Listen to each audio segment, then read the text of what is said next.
សូមទាយទុកមុនករណីនេះខាងជនបង្កឲ្យនឹងផ្ដល់សំណងទៅភាគីជនរងគ្រោះត្រឹម$30,000អីនឹងឯងធ្វើឲ្យគ្រួសារគេត្រូវប្រត់ប្រាស់ម្ដង6នាក់អញ្ចឹងក្នុងម្នាក់បាន$5,000តម្លៃនេះវាថោកជាងរថយន្តដែលជនបង្កជីបោកបុកគេទៅទៀតខាងជនបង្កគេនឹងកោស្ថានភាពព្រោះគេមានលុយក្រាលដេកគេនឹងរកវិធីកិច្ចពីការទទួលទោសដូចជារកអ្នកទទួលទោសជំនួសដោយអះអាងថាជាអ្នកបើកបរឬមួយចេះលួយបញ្ជាឲ្យពេទ្យចេញក្រដាស់បញ្ជាក់ថាអ្នកបើកនឹងកើតជំងឺឆ្កួតឬឡប់សតិមិនគ្រប់ទឹកជាដើមយ៉ាងណាមិញប្រសិនបើមានការរិះគន់ពីពលរដ្ឋខ្លាំងពេក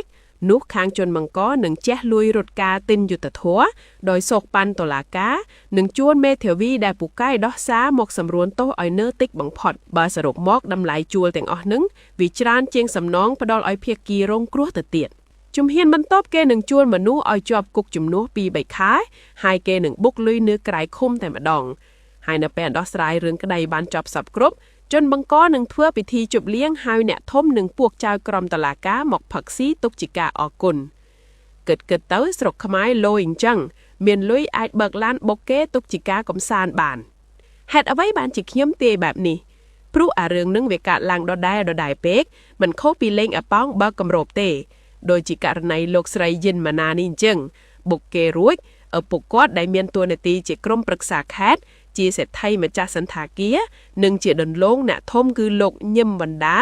បានរត់ការឲ្យកូនស្រីលោកជាប់គុកក្លែងក្លាយបាន2ខែរួចក៏ចេញមកបាន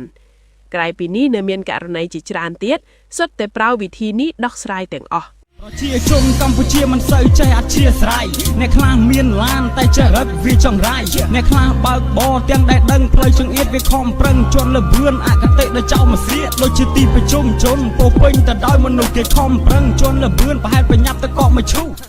ទីបំផុតរឿងនេះចប់ដោយបរិបូរហើយគឺចប់ដោយខ្វះសេចក្តីថ្លៃថ្នូរ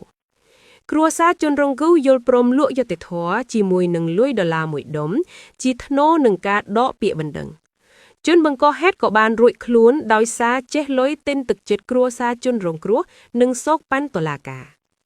រឿងរ៉ាវទាំងនេះបានបង្រៀនយើងឲ្យដឹងថាលុយនៅតែឈ្នះអ្វីទាំងអស់លុយអាចទិញយុត្តិធម៌បានអ្នកក្រព្រមលក់យុត្តិធម៌ដើម្បីលុយអ្នកមានប្រើលុយដើម្បីទិញអំណាចក្រោយបានអំណាចពួកគេបានយកវាដើម្បីរកលុយវិញការដោះស្រាយដោយចេះលុយនេះនឹងបង្កើតឲ្យមានវប្បធម៌អាក្រក់និងថោកទាបនៅក្នុងសង្គមអ្នកក្រទុនខ្សោយនិយាយរិះគន់រដ្ឋាភិបាលបន្តិចនឹងត្រូវគេចាប់ដាក់គុកអ្នកមានលុយមានអំណាចពេលធ្វើខុសរីរំលោភបំពានអ្នកទុនខ្សោយត្រូវរួចខ្លួនដោយសារប្រើលុយទិញយុត្តិធម៌ទម្លាប់បែបនេះគឺជាការបំផ្លាញច្បាប់រដ្ឋធម្មនុញ្ញចោលដោយតុលាការអាជ្ញាធរបានយកច្បាប់មករកស៊ីធ្វើជាមុខរបរកាលណាច្បាប់មានតម្លៃថោកជាងមួតអ្នកកាន់ច្បាប់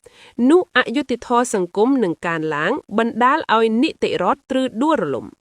ពេលនោះអ្នកមានលុយមានអំណាចលែងខ្លាចច្បាប់នឹងកាន់តែប្រមាថហើយបង្ករឿងជិះជាន់អ្នកទុនខ្សោយតាមអំពើចិត្តកាលណានីតិរដ្ឋដួលរលំពលរដ្ឋគ្មានវិន័យច្បាប់ទម្លាប់នឹងធ្វើឲ្យប្រទេសជាតិទុនខ្សោយហើយត្រីបរទេសឈ្លានពាននឹងត្រួតត្រាតាមបងប្អូនពេញចិត្តនឹងប្រព័ន្ធដឹកនាំសង្គមបែបនេះទេអ្នកដែលទ្រាំរស់នៅជាមួយនឹងសង្គមបែបនេះបានគឺមានតែមនុស្សក្បាលដៃគោលប៉ុណ្ណោះព្រោះគេដាំយ៉ាងណាក៏មិនចេះឈឺបើមានការលើលោះពាក្យសម្ដីណាមួយមិនសមរម្យយើងខ្ញុំសូមអភ័យទោសផងសូមអរគុណ